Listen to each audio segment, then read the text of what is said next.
There are several what you might call semi-automatic exposure modes on most DSLR and mirrorless cameras. The aperture priority mode is where you set the aperture you want and the camera figures out the correct shutter speed to give you good exposure. The shutter speed priority mode works the other way round. You set the shutter speed and the camera figures out the correct aperture. But how do they work, and which of these two modes is the best one to use? Most cameras have what is commonly referred to as a PASM dial on the top or back of the camera, although some cameras have them within the menu system. Aperture priority mode is selected using A or AV. Shutter speed priority mode is set using either S or TV. Where the cameras differ is where you go from there. I'll show you on my rapidly aging Nikon D300. If you don't know already how to do this, you may have to consult the dreaded manual. Once you've set the priority mode, you then set the aperture or shutter speed using a dial or knob on the camera body. If you don't know which dial to use, either play around with it or again just consult your manual, as all cameras are slightly different. First, I'll use aperture priority mode. I set the PASM dial to A. Now, as I turn this control dial, the aperture F number changes. Here it's going from f4 to f5.6 and then on to f8.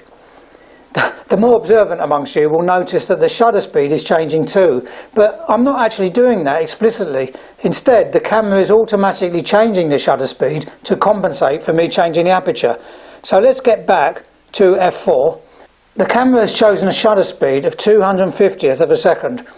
You can see by the exposure dial here that the camera thinks that's a good exposure for the light we're in right now. If it had been a brighter day or I pointed the camera at something brighter, the camera would have chosen a faster shutter speed, maybe 500th or 1000th of a second. But in this case, because of the light levels, it's chosen 250th of a second. Next I go to f5.6, which is a smaller aperture, so to keep the same amount of light hitting the sensor, the camera slows the shutter speed to 125th of a second. Next I close the aperture down to f8, and the camera slows the shutter speed to a 60th of a second. And finally I set the aperture to f11, and the camera slows the shutter speed even further to a 30th of a second. And so these are the settings we just went through, and it's important to understand that all of these settings give exactly the same exposure. Now I'll use shutter speed priority. I've set the PASM dial to S. I'll choose a shutter speed of 250th of a second. The camera then chooses an aperture of f4. At 125th of a second, the camera changes the aperture to f5.6. At a 60th of a second, it chooses f8, and finally at a 30th of a second it chooses f11. Comparing these two sets of camera settings, what do you notice? Of course, the settings are exactly the same for both aperture and shutter speed priority, and every one of these settings will give exactly the same exposure. So this shows that when you change the aperture in aperture priority mode, or you change the shutter speed in shutter speed priority mode, as long as the settings are within the limitations of the camera and lens for your subject, as far as the exposure is concerned, it makes absolutely no difference which settings you use. There, that surprised you, hasn't it? The reason for that is simple. Whatever mode or settings you use, the camera compensates every time by changing one of the other settings so that it uses the correct overall exposure. So don't base your choice of mode on whether you want to make the photo lighter or darker. It makes absolutely no difference. Typically, in order to change the amount of light coming into the camera and so brighten or darken an image, you would use exposure compensation. See the film on that subject for more information. So that leaves a burning question. If it makes no difference to the exposure, why then choose aperture priority over shutter speed priority, or vice versa? Well, it all comes down to the creativity element of photography. As well as controlling exposure, the aperture is used to control depth of field, that is, how much of the image is in focus from front to back, and the shutter speed is used to control motion, so whether you want to freeze the action or show movement. With that in mind, for general scenes and landscapes, you probably would use aperture priority to give you a large depth of field to ensure everything is in focus. For portraits, aperture priority again, for shallow depth of field to blur the background.